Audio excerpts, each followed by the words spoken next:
Hello guys, I hope you guys are doing well today. Welcome to my channel.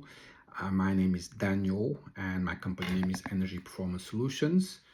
So the purpose of this video is to explain about the impact that double glazing has on the EPC rating, as it's often a misunderstood topic. So that's why I'm here to clarify. As an experienced energy assessor, I'm here to give you the answers that landlords and property investors need. Okay, so now let's look at double glazing and what kind of impact it has on the annual EPC rating.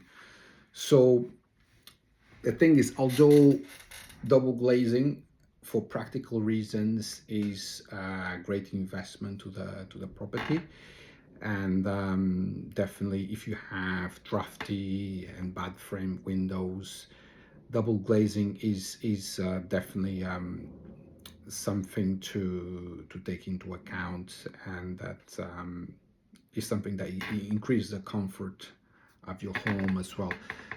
However, when it comes to the EPC rating, changing the windows is not a huge improvement. It does improve the rating, but it's not a huge improvement as people often think. So just to give you an idea, if you have single glaze, so from single glazing to double glazing, all right, we're looking at 2 to 3 points improvement on the EPC rating.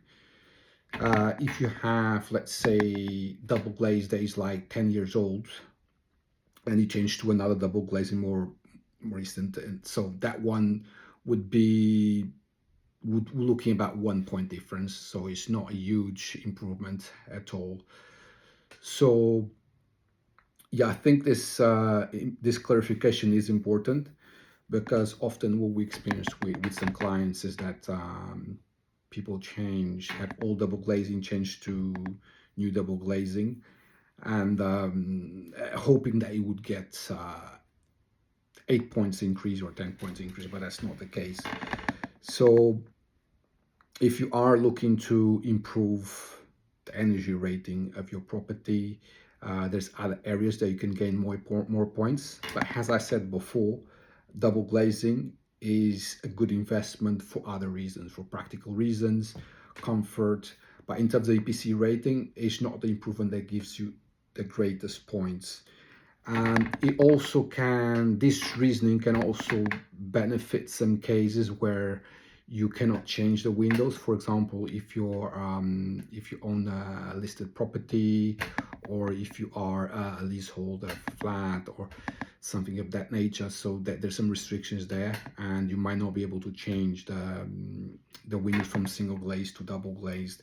So in those situations, you can opt for something like secondary glazing, which doesn't require any type of planning permission, and it does not affect if a property is listed. So that's an alternative that is way cheaper. Okay, and it gives you some from single glazing to secondary glazing. Not a huge improvement. We're talking about 1 to 2 points improvement there.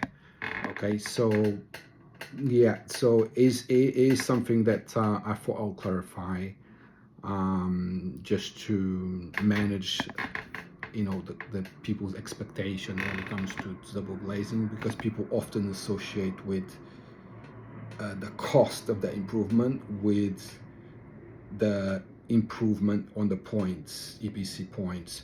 So here's a case that, yes, it is double glazing is one of the most expensive elements to change in a property. However, when it comes to EPC point scan, is not the most effective one.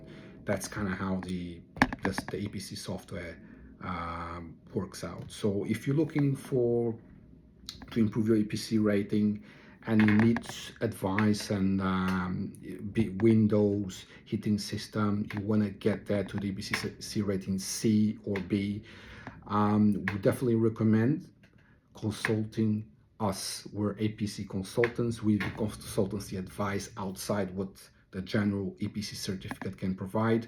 So we can give you advice before you do make any improvements, and then you can actually make a more informed decision when it comes to to property improvements, because what we don't want to happen is to invest on something that is expensive and you don't get the points that you need. So there'll be a link in the description about web address and also an article I wrote about double glazing.